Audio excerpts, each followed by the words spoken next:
Welcome back to Late Nights, silly goose. Let's get silly. Let's get weird, right? Coconuts. Legend has it that coconuts were made to quench the most ferocious of thirsts. That's right. Turn the page to a new chapter with me, your host antcassese here at Late Nights. Turn the page, inspired by hot sandy beaches, cool ocean breezes, can you hear me? And a land far, far away. Not too far that you can't buy one of these bad boys. This water was destined for greatness by the coconut. It is perfect in every way. And once upon a coconut, Late Nights, #1 pick for drinks. When I'm thirsty, I always reach for Once Upon a Coconut. This stuff is like kryptonite. It's like crack for a crackhead. It's unbelievable. This stuff will have you thinking differently. It'll have you showering more often. It'll have you taking walks, going places. And the best part about it,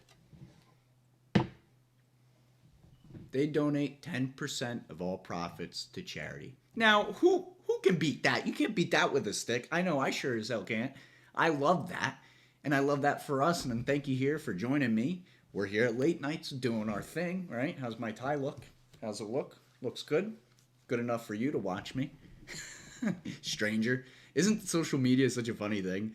We just watch all these random people all day. We don't even know who they are. We just know that they're there. If you've been watching politics this week, then you'd know we're switching gears here. No more about the coconuts. We got to talk politics. Yeah. Vladimir Putin and Trump, they met at the Peace Summit this week. That's crazy. How crazy. 2 world leaders coming together at a time when we need it the most. You know, I love that they met up in Alaska, the halfway point for the both of them, and common ground for the both of them. Since we did purchase Alaska back in 1867. That was a pretty fun fact I learned today. I think that's amazing because it made me think, why can't, dating be like that, right? Like, in this iconic walk up, the two can be seen welcoming each other in a warm embrace. Warm embrace, I love that because look, we have to meet each other halfway, guys. We have to. Body, mind, and soul, right? Physically, emotionally, mentally. That's where we are. It's 2025. We have to do that. We have to. It can't just be about us. Yeah, be about you, but don't be about you, right?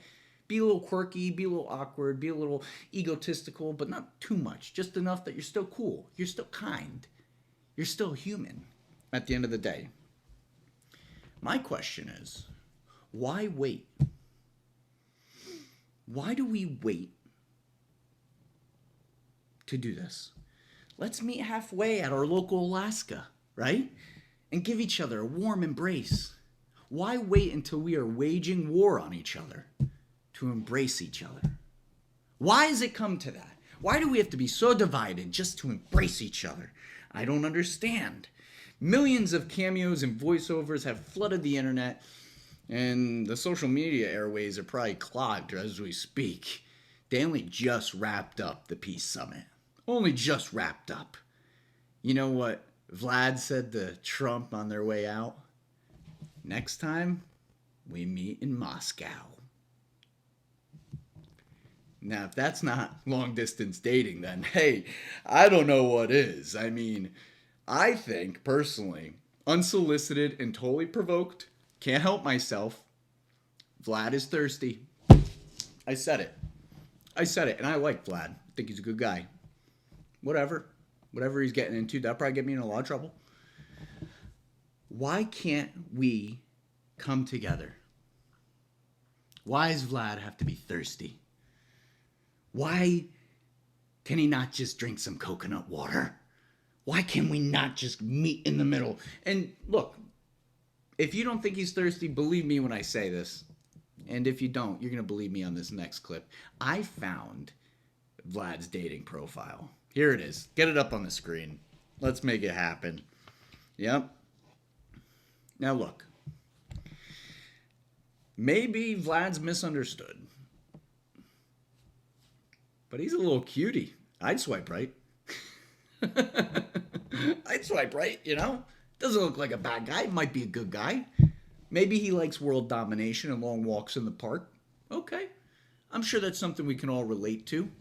It's a monkey see, monkey do world, right? Feast or famine. That's where we are in 2025. Feels a lot like dating. Feels like dating arbitrage. Two world leaders coming together, embracing each other on the brink of war, meeting at their local Alaska, the halfway point for the two of them, only for Vlad to tie it all up with a perfect little red bow. Next time, we meet in Moscow. All jokes here. I'm happy you're here with me, and if you haven't subscribed to my channel, I'd really appreciate it if you did, because I put a lot of work into these episodes, and maybe it's triggering. Maybe you think you know me. I got news for you. You don't know me. You don't know the half of it. You know how I know that? I don't know me. And I learn who I am by doing this, by learning together, by sharing with you. We can joke, right? Life should be a little bit more jovial. People take things too seriously. Which leads me to my favorite part of this episode is this weekend, Kill Tony takes over Madison Square Garden again. And that's exciting. Kill Tony is a prominent stage for rising comedians like myself, giving industry feedback from its host Tony Hinchcliffe and its plethora of co-hosts. Comics like Hans Kim, love you Hans, Casey Rocket, David Lucas, and my personal hate, William Montgomery. I'm sorry, you just cannot like this guy. He's so cringy. It's true. If you can make it onto the Kill Tony stage, then there's a good chance that you can go around the world and sell out shows. No problem as a comedian. And this weekend, I'm going to Kill Tony. I've been to Kill Tony quite a few times, and I've never been on stage, but gosh, the energy is electric. And that's important for someone like me, a creator, maybe like you. We have to create, and it's difficult. It's confusing. It's visceral. It's quite literally the most iconic stage you can be on at MSG. In today's world of comedy, Tony Hinchcliffe has paved a path for comedians, and I love that because he looks out for comics. And we need that because comics don't look out for comics. Not always. Sometimes. If you run with the right crowd. Last year, I traveled out to Austin, Texas, just to see if I could get a shot on Kill Tony. I didn't. I unsuccessfully waited in line for 2 days in a row and did not get on. But that didn't stop me. That didn't stop me. I was hurt. I was a little broken up. I can't help that, right? Things don't go your way, we get broken up. You're totally within your realm of understanding and life to do that, right? Nobody's going to tell you how to live your life, and anyone that does, you shouldn't listen to them because life goes on, and there's a plan. There's a plan somewhere in the grand scheme of it all. I did, however, enjoy my pool's rooftop bar. I don't know what the fuck I just said.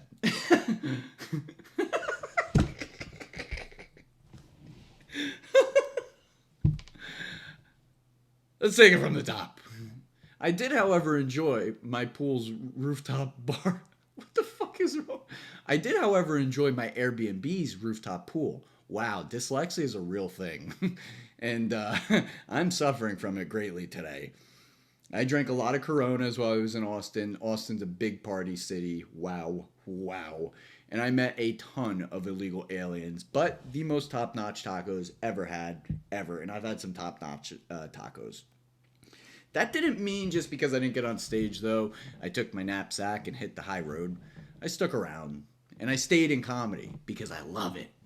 It's something I don't understand. It's something that I love. You have to go for the things that you love, even if you don't understand them. You know, it happens. Last August, I waited 2 days in a row, 15 hours back to back at MSG, just for a chance to be one of the bucket pulls on Kill Tony. Again, unsuccessfully, did not make it on stage. And that's not the end. It's not. Because comedy is not for the faint of heart. It truly is not. And while I didn't get on and I was pretty broken up over it, I went on to perform at some iconic clubs. Broadway Comedy Club, Gotham Comedy Club, If you're the booker and you're watching it from Gotham, I'm sorry. I didn't get the bringers. What do you want from me? I made a promise I could. I lied. I'm a liar. I lied. What do you want from me? I'm just trying to get through this. I'm just trying to make my impact in the world. I'm just trying to make my impact, okay? We all are. I've spent somewhere in and around 2 years performing stand-up, and it's been fun. Sometimes rolling a room, and other times falling flat on my face. My big stupid face. My big stupid head. It happens. And people ask me, Anthony, why do you do stand-up if it's so painful? Well, the truth is, not everything in life is fucking awesome. Especially the things that are awesome. It means you have to grind. You have to face the challenges. And you have to be optimistic along the way, because the older you get, the lower your optimism goes. You become more cynical. You become less in it. You can't help that. That's part of life. That's growing. That's learning that you don't want to be all that you are. There's nothing wrong with that. That's all I've been doing. I don't know what I'm doing. Every day I wake up, I'm like, hey, shit, this again? Damn it. You have to check your ego at the door in comedy, though. That's something I'm learning to do, because I'm not good at it. I'm not. I feel sensitive. I am sensitive. I'm very hyper aware of my world and what goes on around me. It's a tragedy, even the things that go on with this war and politics. And all jokes aside, I think what's going on in the world is a travesty. I wish we would have gotten in front of it a little sooner, and I hope that we can right this ship for the world. Not just for the U.S., not just for Russia or Ukraine or all of the other things that are going on. People don't even realize Haiti right now is under gang control. They took over the country. Does anyone know that? No, because it was foreshadowed by the overarching bigger problem between Ukraine and Russia, and it happens, right? What are we going to do? But we have to right the ship, which means checking your ego at the door. What other way do we find common ground than sharing best practices with ourselves? And what works for us? I don't know.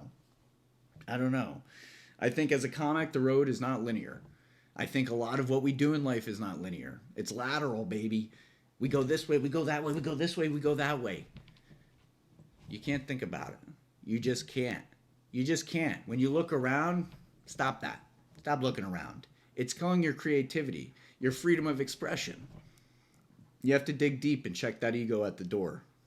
I hope to do that this weekend. I kill Tony, and hopefully, if I get a shot, take my 1 minute to tell the world who I am.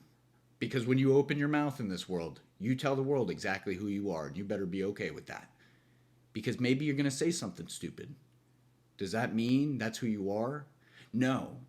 You can say plenty of stupid stuff. That becomes your reputation, but that is not. You hear me? That is not your character. At late nights, I tell tons of stupid stuff. I can't help myself. When I hear what people think of the things I do, I laugh very hard, because I realize that we are surrounded by ignorant, very ignorant people. We are the most educated we've ever been, and we are so uneducated. We are so out of touch. I love doing things like late nights here with you, because it reminds me to get back in touch with me, to figure it out with me, to get right with me. It's like an internal audit. What's your internal audit? How do you keep yourself in check? Is your ego blocking you from seeing what's really important? I bet it is. I don't want to come off as pompous. Maybe it sounds a little smug. I can't help it. It's just how I see the world. And for so many years of my life, I hid that from the world. No more, baby. Daddy's here to play. Yeah. What are you going to do? Never stop. No matter how many failures you have. That's the tale that I'm telling you. No matter how many failures that you have, when you know you're doing what you're meant to be doing, you have to try. That's a little Ted Lasso for you. I love Ted Lasso. Look at Trump. Even he's taking a shot at love in his dating profile. I think I'd swipe left. 10 out of 10, don't recommend. Have a great week. Love each other deeply. Keep your mind open to the world around you. It's not so smug to think that maybe you can change and that you can challenge yourself on a deeper, more visceral level. Now that sweat is dripping down my back and into my ass crack, this episode's over. Make sure you get yourself some Once Upon a Coconut. Gosh, I love this stuff. And enjoy your week. I'm Anthony Cassese. Thank you for joining me. Hit that subscribe button. The end.